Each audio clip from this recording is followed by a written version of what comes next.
Assalamualaikum warahmatullahi wabarakatuh.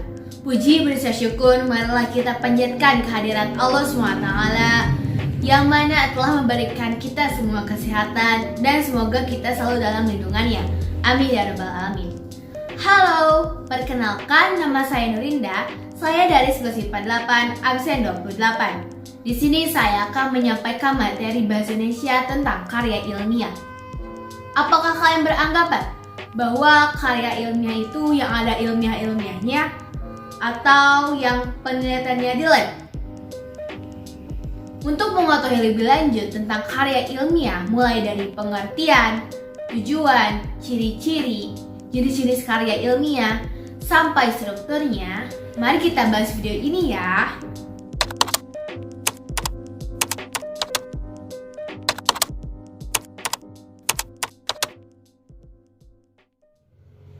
Karya ilmiah itu tulisan mengenai fenomena atau peristiwa yang berdasarkan kenyataan.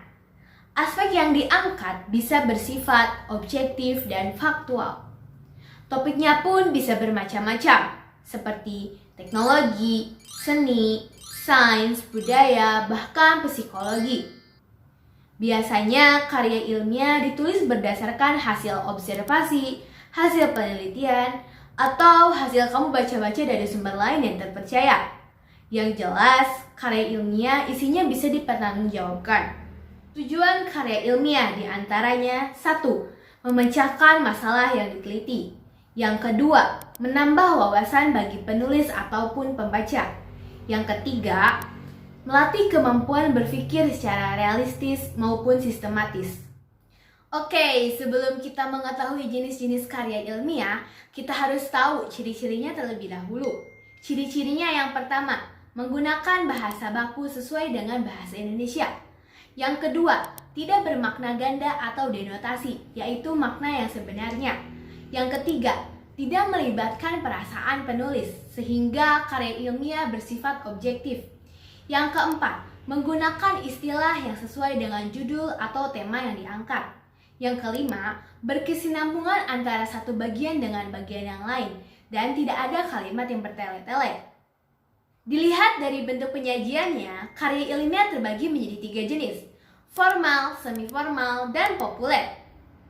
Karya ilmiah formal itu contohnya seperti tesis, skripsi, atau disertasi, yang memiliki format lebih lengkap dari kata pengantar, abstrak, pendahuluan, pembahasan, kesimpulan, bahkan riwayat hidup pun ada.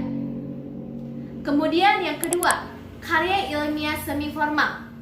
Karya ilmiah ini yang mungkin kita sering kerjakan di sekolah. Karya ilmiah semi-formal ini contohnya seperti makalah, jurnal, atau laporan. Format karya ilmiah semi-formal lebih simpel dibandingkan karya ilmiah formal, namun intinya tetap sama. Dan yang terakhir, karya ilmiah populer. Sesuai namanya populer, karya ilmiah ini gak terlalu akademis, dan bahasanya juga santai. Kita bisa melihat karya ilmiah ini di situs internet, koran, ataupun majalah. Nah, setelah kita mengetahui jenis-jenis karya ilmiah, kita juga harus tahu struktur karya ilmiah itu bagaimana. Yang pertama, judul. Judul harus ditulis dengan jelas dan lengkap agar para pembaca tahu dan paham apa yang akan kita bahas nanti. Untuk format judul ada 2, yaitu sebagai berikut. Untuk contoh penulisan judul ada 2. Yang pertama, pakai huruf kapital semua. Yang kedua, pakai huruf kecil tetapi huruf pertama menggunakan huruf kapital.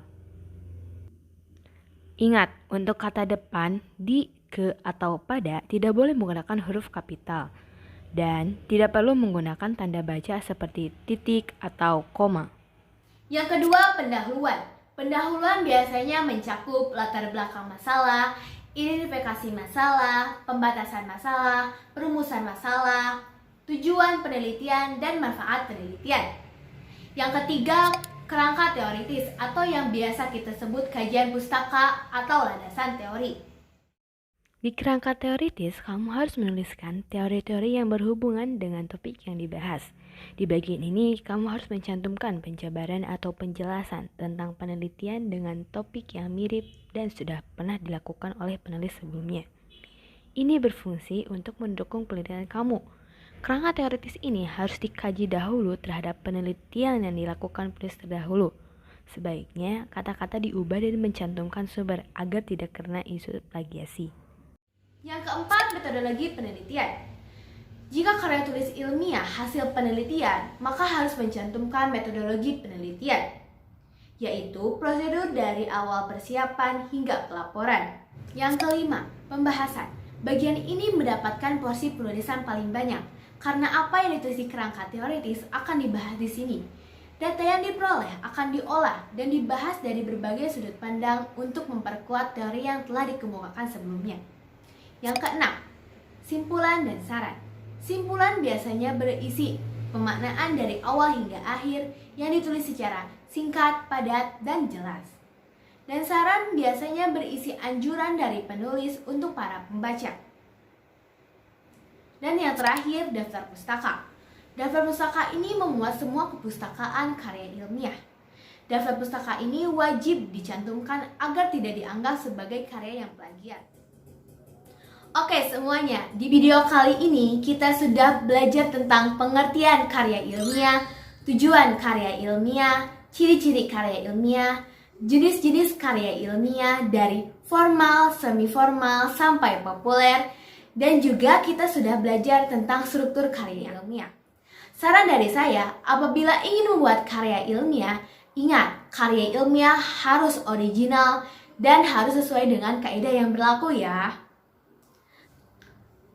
Baik, di sini saya akan mengakhiri video kali ini. Saya memohon maaf bila ada kesalahan dalam pengucapan. Wabillahi taufiq wal hidayah. Wassalamualaikum warahmatullahi wabarakatuh.